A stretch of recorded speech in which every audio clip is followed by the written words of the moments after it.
All right, so without further ado, Carey, why don't you go ahead and take it from here? I'll let you do your own little introduction and tell us about you and tell us what you're going to tell us today.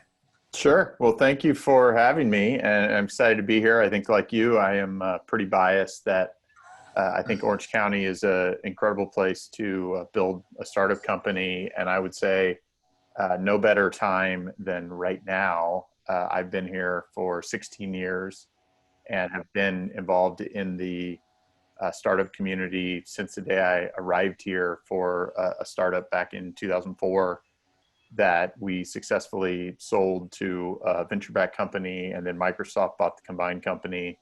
And that was the first of a whole series of adventures that I have been in, including the last two that I was involved with on the operating side, where they were both consumer fintech companies. One was a lending business still around here called Happy Money that's raised probably $150 million of venture and doing very, very well. And then most recently, I was involved in one up in LA called Aspiration that's in the consumer banking space, has also raised probably about $200 million in equity funding. So have worked in, bootstrapped, self-funded, done a lot of angel investing, and have been involved in some really, really big, well-funded companies as well over the last almost 20 years I've been in Southern California.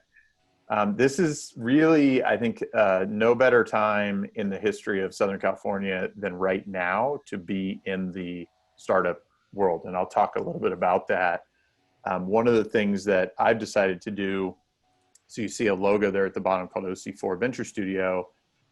Where we have not been as effective in the last 15 years since I've been around here has been in providing a lot of the hands-on support resources that are often needed in those earliest stages. I've been fortunate to have worked with, hired, trained even thousands of people in my time here, and have realized that the connected talent system of this area is not nearly as connected as it needs to be to form the kinds of teams that can compete on a global scale. And so a big part of the reason behind building a venture studio is to be able to invest people and world-class talent into companies as well as capital. And so I won't talk too much about that today, but I want to really orient the folks on the webinar today to all the resources that are here, because we also have no better resource pool than we have ever had to support early founders and growth stage companies here, and that goes beyond capital. So I'll talk a little bit about that as well. But I also want to give you a state of kind of where we are, where Southern California, where Orange County really fits from an innovation community, and give a little bit more orientation there. So hopefully that gives you kind of a jumping off point, and I will walk you through some things that I have put together. Maybe. Yeah, there we go. Okay, so this was the Startup Genome does a global assessment of geographies and says, where are the top startup ecosystems globally? Los Angeles has continued to move up. And so that is greater Los Angeles. If you think about where Orange County fits as how we are evaluated globally, we are considered part of greater LA. And so where you see a lot of attention paid to Los Angeles because of its name, and its name is well known, we are often swept up in that shadow. And so whereas LA goes, often Orange County does as well, but we are looked at globally as one of the top startup ecosystems, and that is up dramatically over the last 10 years. You can see it's gone up even just in the last couple of years. So we're in the right place at the right time. If you want to break Orange County out from that, this is the top 20 MSAs in the United States. As I said, Orange County is technically part of greater Los Angeles. If you were to isolate Orange County, the county, as its own MSA, we would actually rank 16th in the country in annualized GDP. So I'll go back really fast. So this is, as I said, Startup Genome. This is a ranking, and I'm happy to make this deck available too, if you guys want me to send this. I think this is information that we should be more broadly sharing around the county. Yeah, I'm happy to share that too. Yeah. Greater LA, we're part of that. You know, we're top 6 in the world looked at from a innovation ecosystem. It's up from 2017. We're up 3 spots. You know, we're continuing to do well and moving up. If you think about Orange County, again, in most cases, we're stuck in the shadow of Greater LA. But if you broke out Orange County, we are the 16th largest MSA if we were our own metropolitan statistical area by GDP. We are the 19th largest by population. What I highlight here, if you look at areas like San Francisco, Seattle, San Jose, they greatly outproduce. They outproduce GDP relative to their population. So you see San Francisco is the 4th highest GDP, 12th largest population. Seattle, 15 in population, 11 GDP. San Jose, 35 in population, 13 in GDP. This is a function of an intellectual property world. This is an innovation world that we're now in.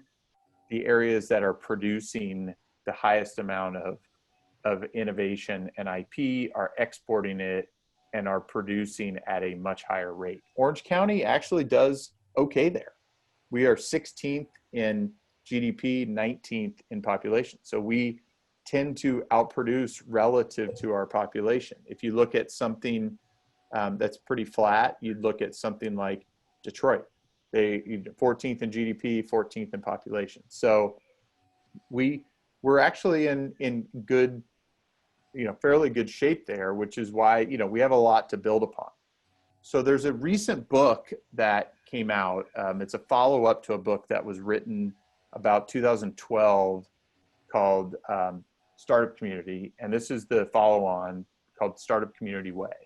And the model that I really like that they outline is that you really need 7 types of capital to build a thriving startup community and entrepreneurial ecosystem. And so as I think about Orange County, I want to go through each of these capitals to give you a sense of where I think we are today and what things we're doing well in, what things we're maybe not doing so well in, and where we probably need to put more time and attention. And so I think that will give you a sense of where you can help, where you can benefit, et cetera.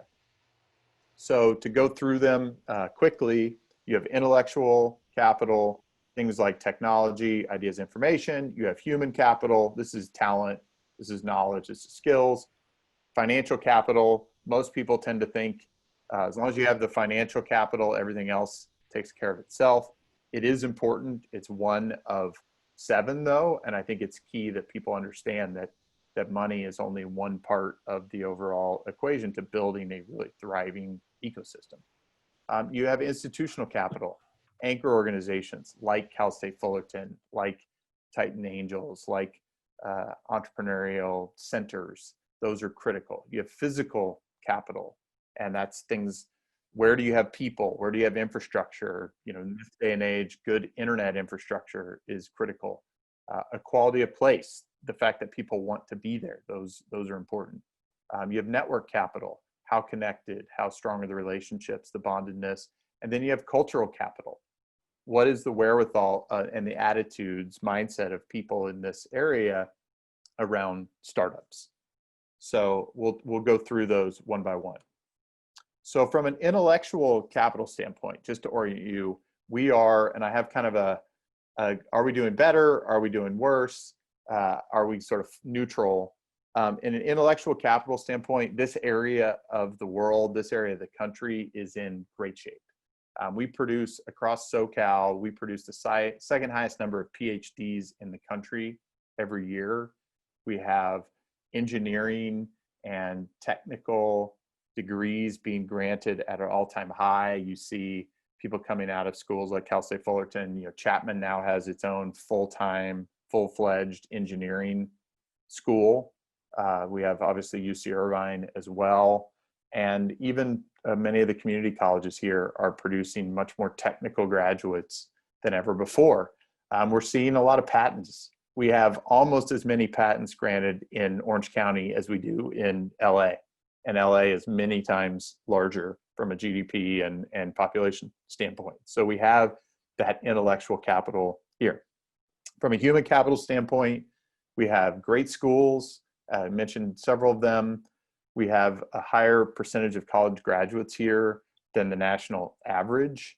We also have a very diverse economy, which is a strength for Orange County. We don't have a super high concentration in something, particularly something that could be under siege from global competition. One of the things I'll talk about is, you know, that diversity is great. The areas of the country, certainly I drew some attention to earlier, like Silicon Valley, like Seattle, actually tend to have a little bit less diverse economy.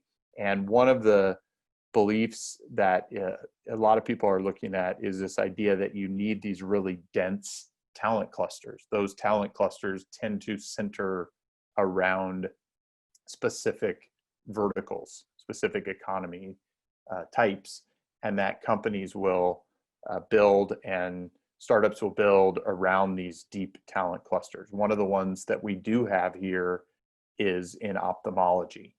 We probably have the densest number of ophthalmology companies and talent in the world here in Orange County.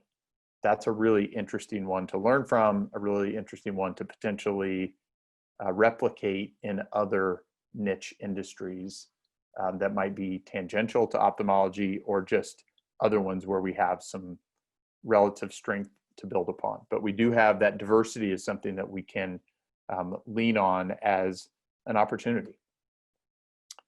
We have okay financial capital. I'll show you in the next slide how we compare to San Diego and LA, but we have as many angel investors now as we ever have. We have venture funds that are located here in the area, and there's more attention, more energy around that now than we've seen certainly in the time that I've been here. We have had somewhat flat total funding here. Los Angeles and San Diego, our neighbors to the north and south, have both surged, especially over the last 5 years. So we could do better. If you look at, so this is Southern California at the very top. You see San Diego, Orange County, and Los Angeles. These are the most recent 3 years, with 2019 on top, then 18, then 17. And so what you see is that San Diego has actually seen increasing, 17, 18, 19 has seen increasing amounts of money. They've gone from about $2 billion a year in venture funding in 2017 to almost $4 billion in 2019. Orange County has stayed flat at about $1 billion a year. We were actually down in 2019. And Los Angeles has gone from about $4 billion a year to almost $7 billion a year in that same time. So we have seen increasing activity happening in the overall region. We have not seen our relative share growing, and that's something that we absolutely should be paying attention to and trying to figure out how we can address that. One of the reasons why my partner and I started our venture studio was because we saw this. We've seen this happening. The amount of venture capital coming into Orange County has been flat for a long, long time. That relatively flat, about $1 billion a year, has been the same for 10 years. And we felt like we needed to increase the supply of fundable companies as one of the key endeavors. And we need a lot of people really thinking about that. Not to add 1 or 2 more a year, but literally to add dozens more a year that are capable of taking in venture capital investment and growing using venture capital investment. That will help dramatically increase the activity in the area and really the confidence and the success of others to go take their entrepreneurial leap as well. On the institutional capital side, we have phenomenally strong universities. We have these entrepreneurial and innovation centers. We have them at all three of our major universities here, including you guys at Cal State Fullerton and Chapman and UC Irvine. We have support centers coming out of there. We have other groups like Octane. The CEO Leadership Alliance of Orange County has started to pay more attention to the importance around innovation as well.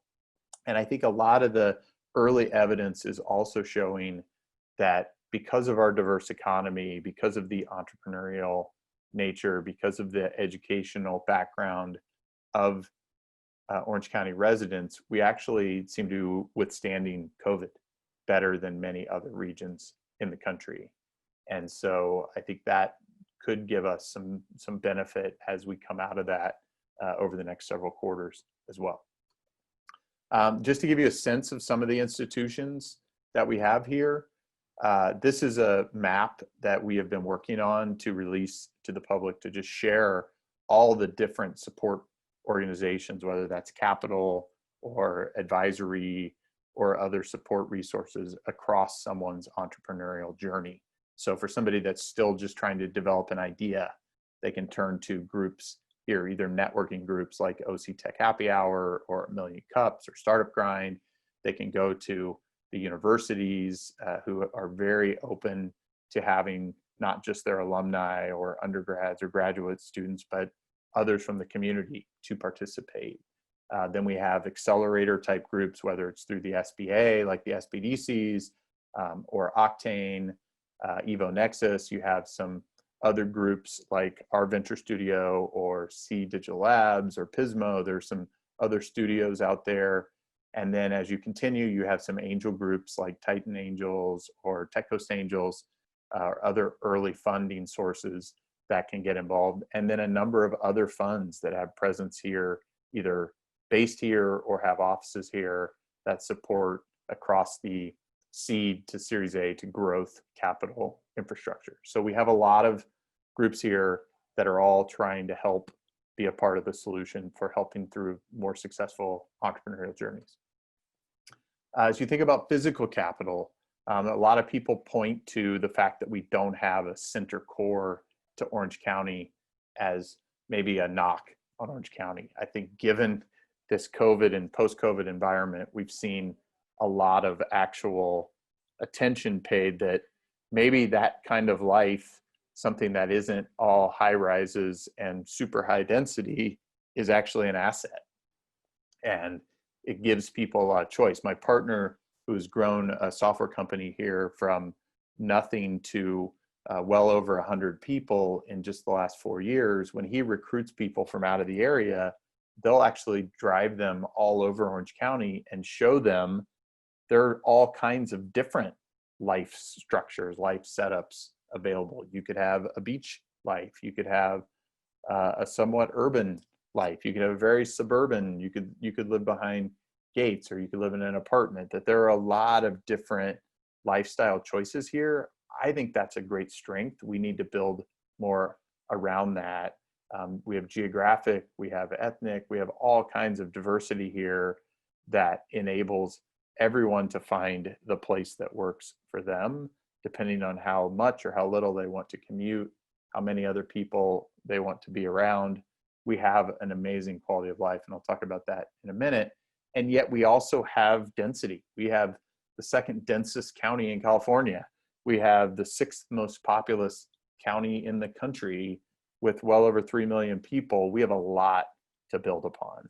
And I think that should give everyone a lot of confidence that we have the talent, we have the pieces here that if we connect them better together, we can really capitalize as a county and as a community around them. This is results of a survey that was done a few years ago that asked people the relative attractiveness of various regions of the country, depending on where they lived versus other regions that they would perceive potentially relocating to.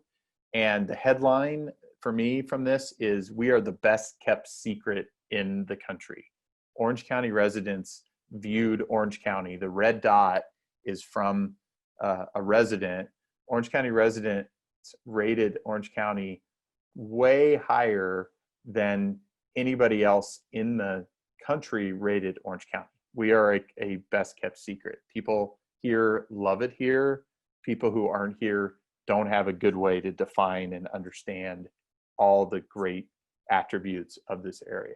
And so I think that is something we need to work on and capitalize on by better branding what is Orange County as a quality of life, as a business center of the future. As a network, we have work to do. We're doing okay.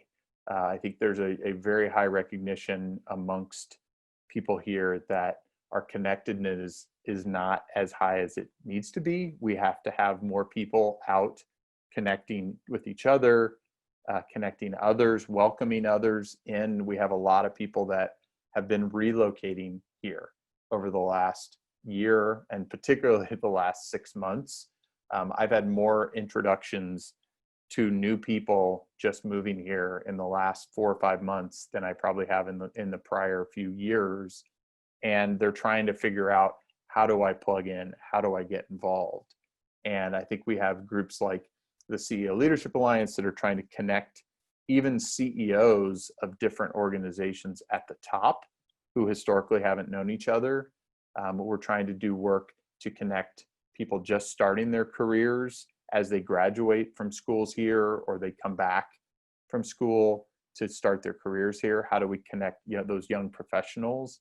And we need to give them, we started a program called the Orange Fellowship to do that. We need to give them a place to go, a group to connect with, alumni organizations or other interest groups. All these things will help. And we need to find ways to really focus on helping people develop and invest in those long-term relationships. We historically have had somewhat of a culture here of a transactional economy where people are trying to transact with each other, feeling very zero-sum, as opposed to this longer-term abundance mentality where by working better together, everybody can benefit, and the rising tide can lift all boats here. From a cultural standpoint, we have a county that was built by entrepreneurs. Really, I would say there's a strong history of that. They were the ones who built Orange County into what it is today. The industries, the types of businesses that historically built this county have not evolved as rapidly as in other places. And so in innovation areas, we have some real strengths. I mentioned ophthalmology earlier.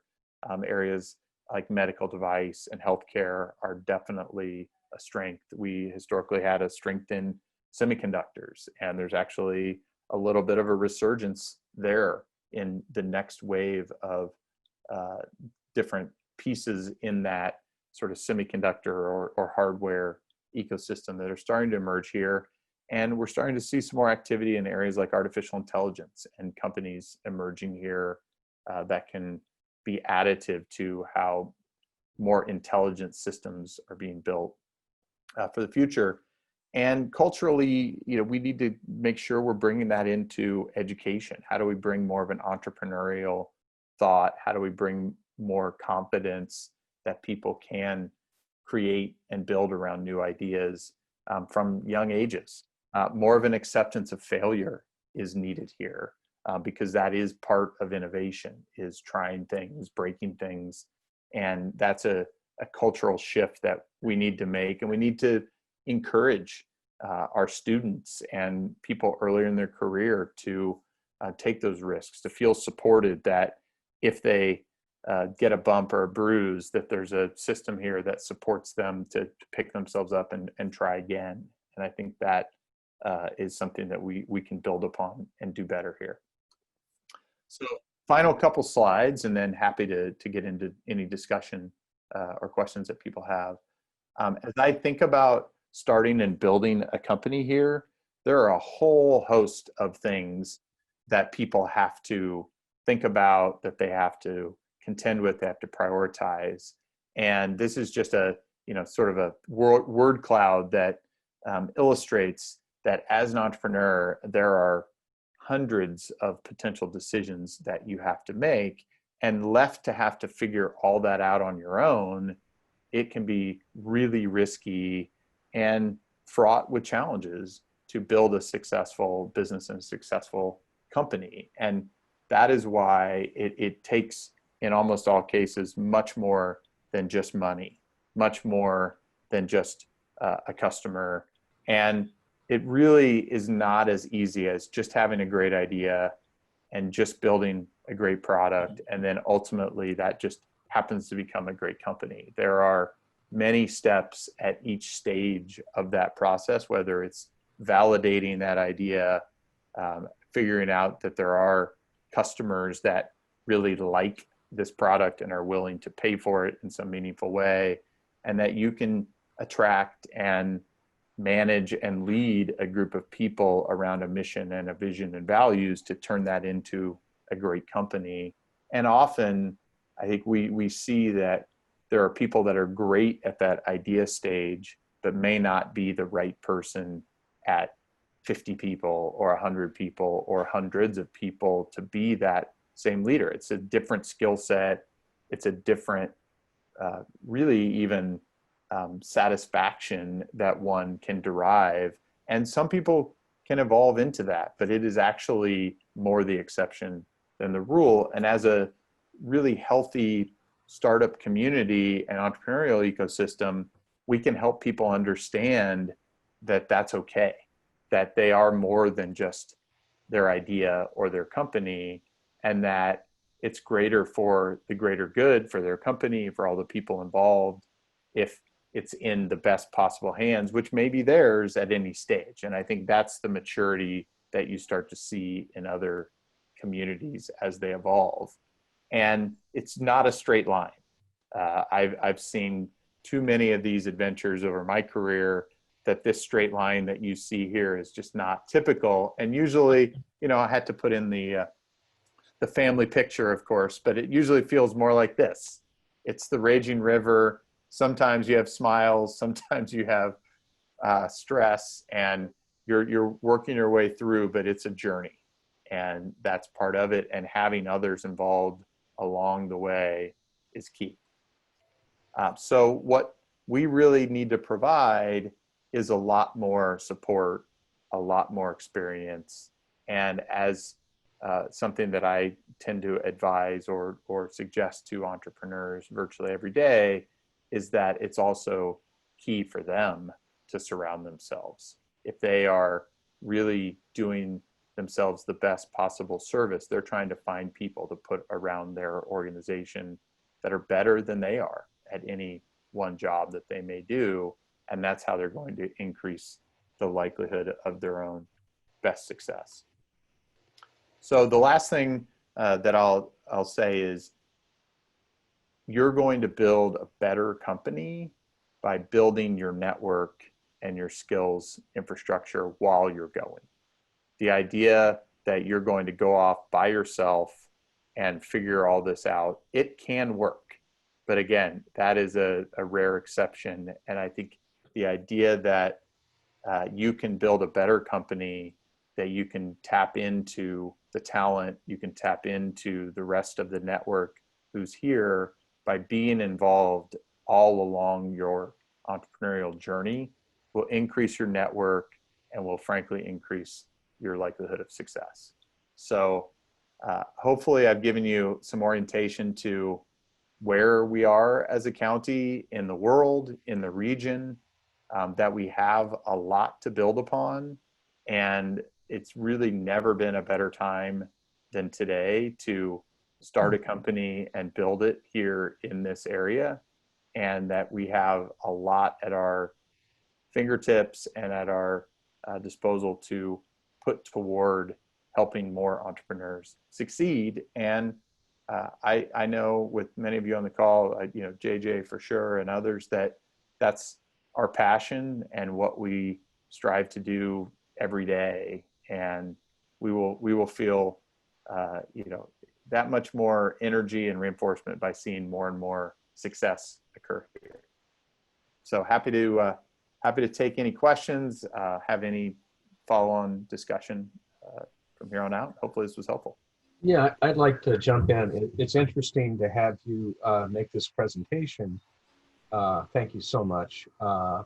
So about, I don't know, was it 8 years ago, Philip and Travis Lindsay and I worked on a study at Cal State Fullerton, and it was to answer the question, how entrepreneurial is Orange County? And then we contrasted it to Silicon Valley, to Austin, Route 128, etc.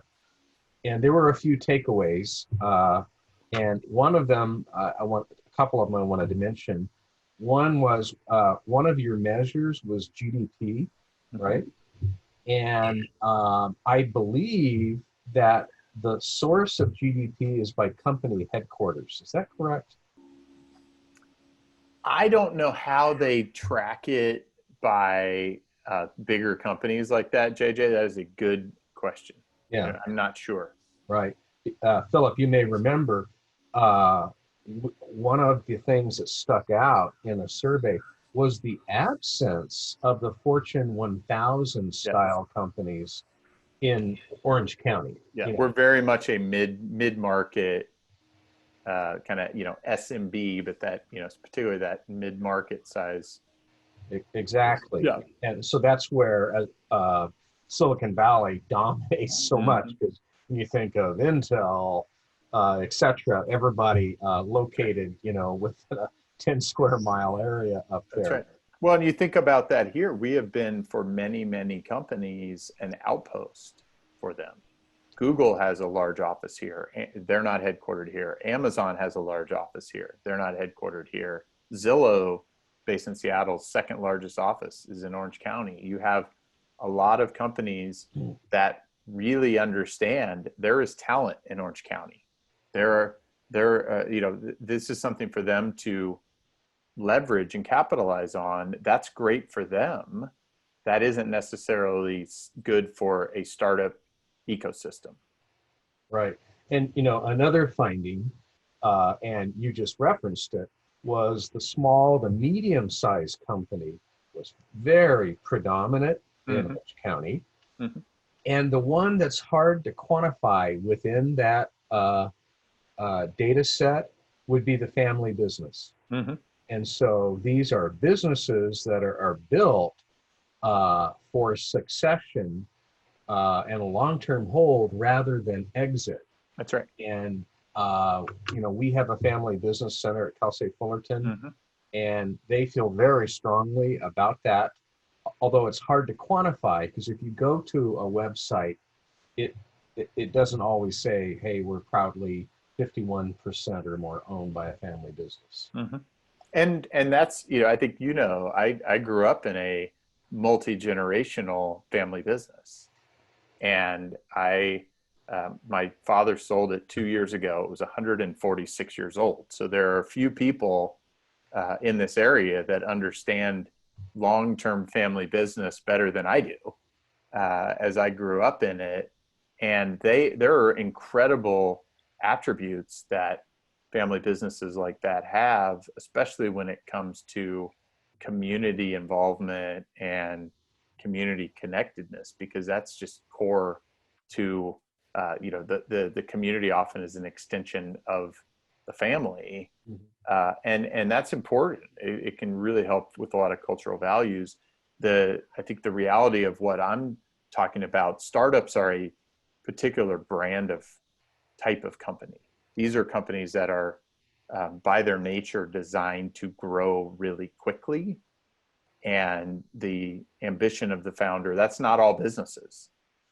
And it shouldn't be all businesses. There are very few, but that is the type of business that you need some of in today's vibrant economies.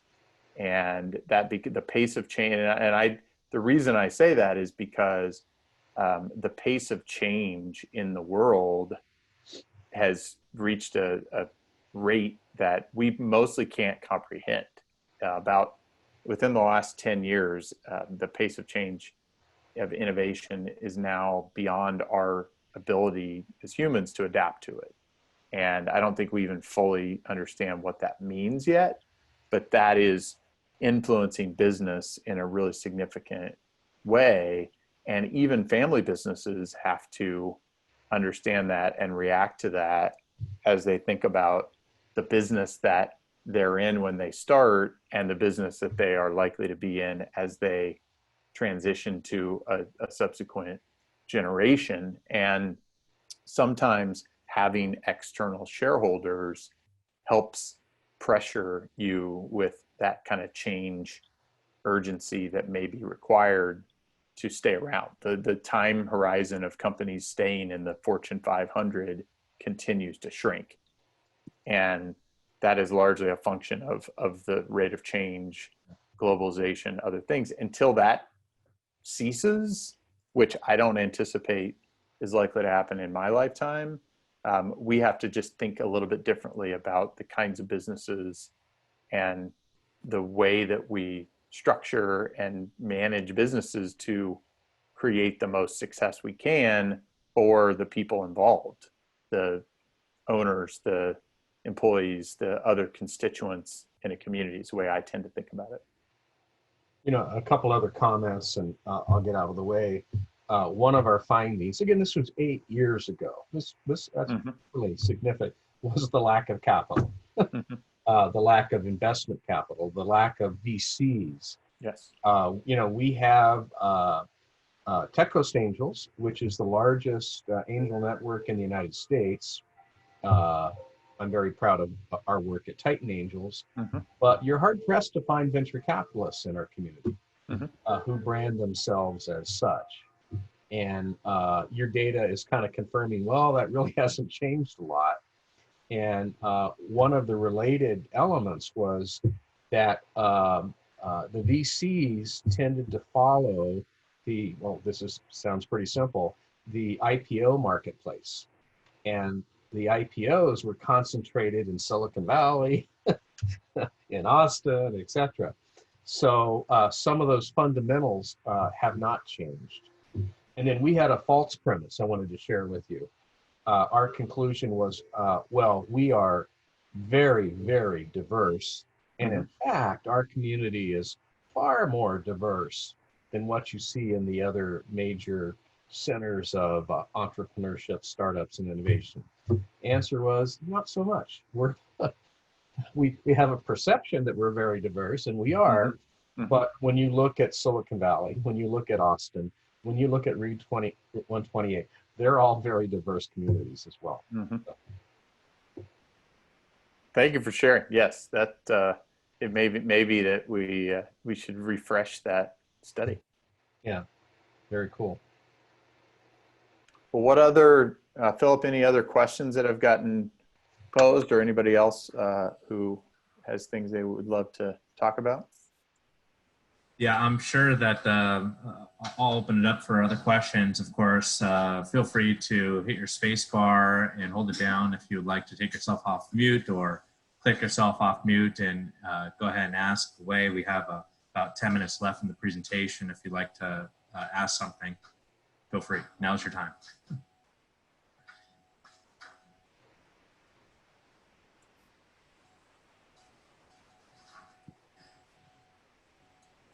I think maybe while other people are thinking about it, I'll go ahead and just chime in and just say, I thought this was a great presentation.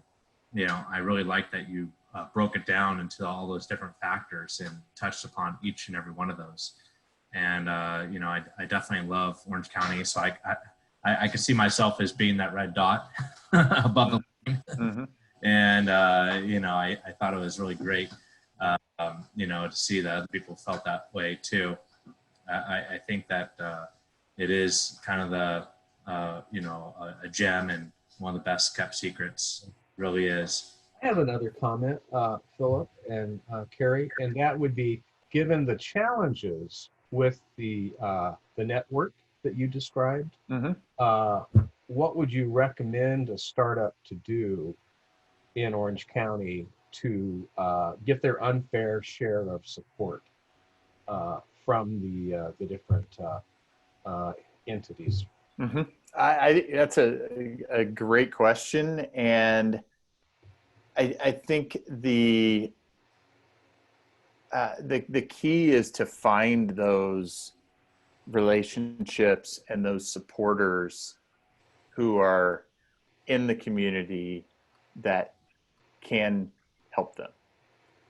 And some of that, I tend to have I used to teach when my kids were young. I taught as an adjunct at one of the schools here for a while. And one of the modules I would teach was about networking. And I would teach the students, and we'd talk about what are ways that you can network. I know Travis put something on there as well. And I think about this, whether you're a student or whether you're an entrepreneur, everyone has value to offer. And instead of just thinking, what can I go get? Who's here? Who can come help me? Think about how you can help. Think about what you can give. And I think you'll find that, and I think students are in a great place, whether that's just asking how they can get involved, how they might be able to help startups. Startups tend to be very resource constrained. And I would say here, probably even more so because of things like it's a little bit more difficult to access early capital here than other places. And so finding ways to create networks, create knowledge, create experience, I think are ways that entrepreneurs and students can all contribute and benefit. I know of a student here who last summer, when he knew he and a ton of his other classmates who were in college were not going to have internships, they started an internship platform, and they connected students to startups who needed help through the summer. The students got experience working on interesting, new, innovative companies, and the startups benefited by having some really bright hands and feet to help them. And so that was somebody who just took it upon himself to try to connect those dots. He went on to social media and found people who were in need on both sides and built the network.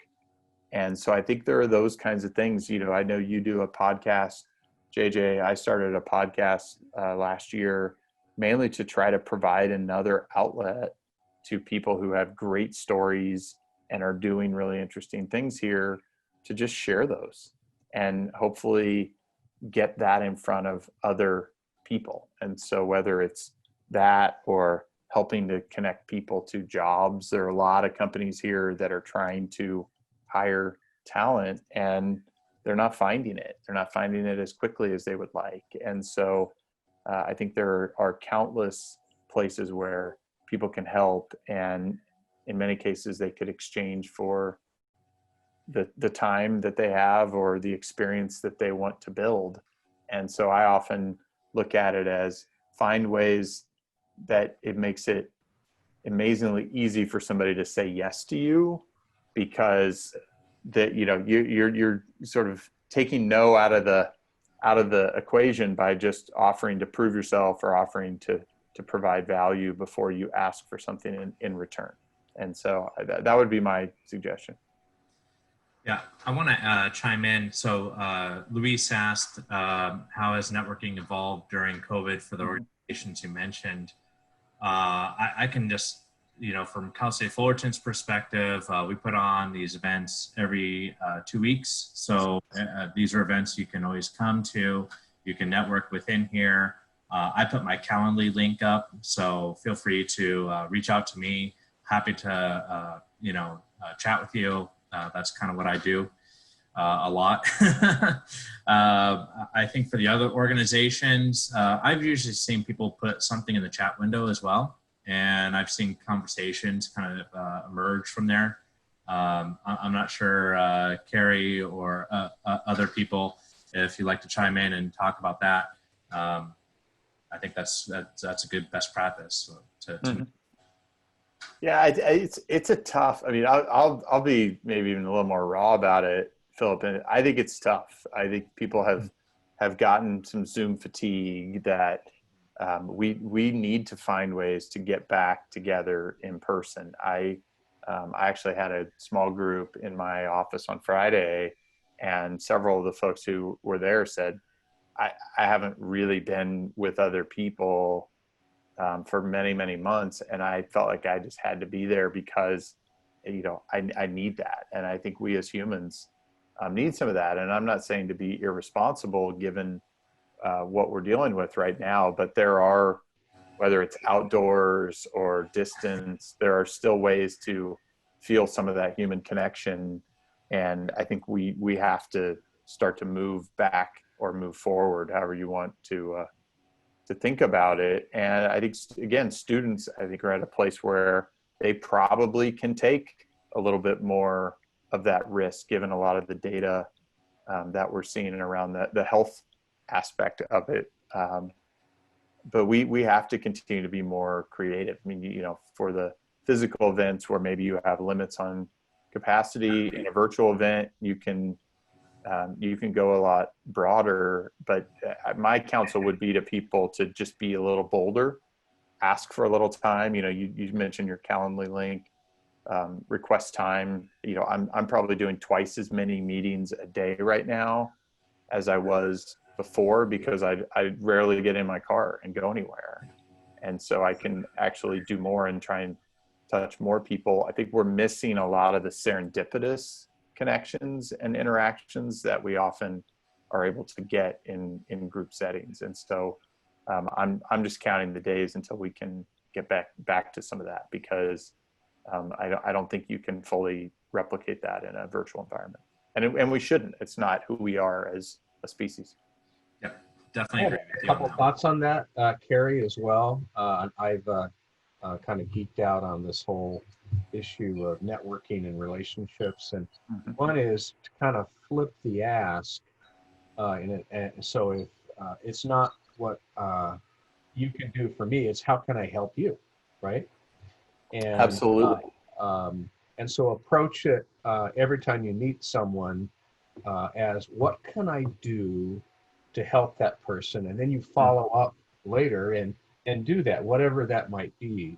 That's right. And the other element, and this is not an original thought on my part, that is don't keep score. Yes. So, Carey, if you have what I want and I need, it's for me to get a hold of you. And the ratio of messages from me to you may not be 1-to-1. That's right. I might have to pursue you a bit because you're busy and I need to talk with you. Therefore, I need to connect. Right. Yes.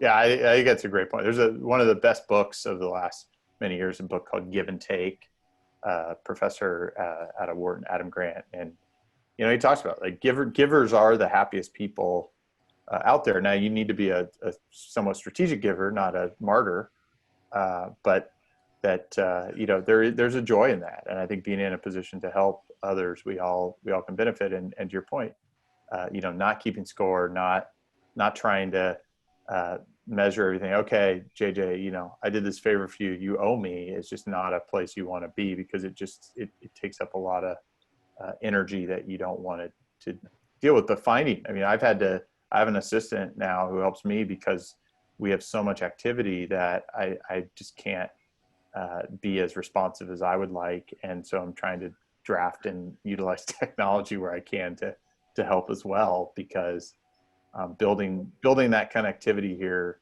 is going to be critical, not just today, not just tomorrow, but over the next coming years. You know, there's another networking book called Never Eat Alone. Great, yeah. Keith And Ferrazzi. I forget the author's name. Keith Ferrazzi. There we go. Yeah. Yeah, And yeah, it's a great book. It really hit me between the eyes, because you have you know, time in your day when you can be sharing it with others. So That's why right. don't you? You know, it just That's kind right. of makes sense, right? Absolutely. Yeah. Well, thank you for having me. Absolutely. Thank you. This was really great. And if you feel like sharing the presentation, let me know. Yeah, I'll send it to you, Philip, and then you can distribute it. Yeah. Thank you, Carey. Really appreciate All right. it. Yes. All right. Thank And for all those others who joined, again, thank you for joining us. And I did get some response on my Calendly, so thank you. I'm looking forward to speaking.